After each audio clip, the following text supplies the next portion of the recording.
Y'all, some people come from cursed bloodlines and we end up with them in relationships. And the reason we end up with them because we have on those rose-colored glasses, and them and their family members have campaigned for us to be in the family. So we end up married to these people, but a lot of us get warnings beforehand by our family members and friends because they're not in love with that person. They're seeing that person for who they are. They're feeling that energy, and they're trying to warn us, but we have on those rose-colored glasses, and our intuition just done fell by the wayside. So when we end up marrying these people, then their mask can slip or their mask can fall all the way off. Then they start making us miserable, and then we see them for who they are: mentally abusive, physically abusive, financially abusive. And then these said people, they go to work, and when their high starts to wear off from making us miserable for that day, they have to find somebody else to steal their energy so they can get that ultimate high. So what they do is they pile the work on one person. They give one person 2 and 3 people's jobs. And when they can't keep up with the workload, they yell at these people, taking their energy from them, and they're starting to feel low, and now they have another high. We live next door to people like this that have cursed bloodlines, and their job is to make people miserable every day.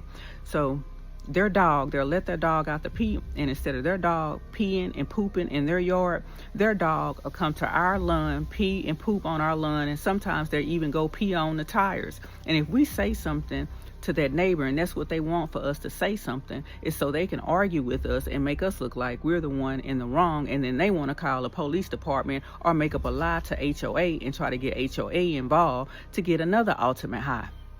Some of us stay in an apartment complex with a neighbor that's noisy, and they done moved in a lot of people, and they like to play their music loud at 2 a.m. and 3 a.m. And plus they done moved a lot of pets in there, so you can hear the pets scratching at the carpet, jumping down from the bed or jumping off the couch, and you're just so tired and you just want some rest. So when you see the person the next day, you just ask them, can you just keep the music down just a little bit at 2 a.m. or 3 a.m.? Then look, we just made that person mad, so that person probably came from a cursed bloodline as well. So now their job and the extra people that they done moved in there is to make you miserable. They tag team on making you miserable, and they play the music extra loud.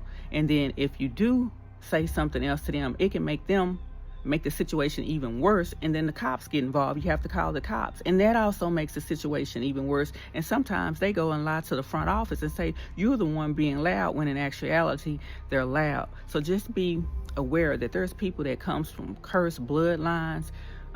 We have to pay attention to what our family members and friends say about this person, because we probably have on rose-colored glasses and in love with these people, so we don't see the red flags. And neighbors, sometimes we don't know who we're moving next to, but we just always have to be vigilant when dealing with people.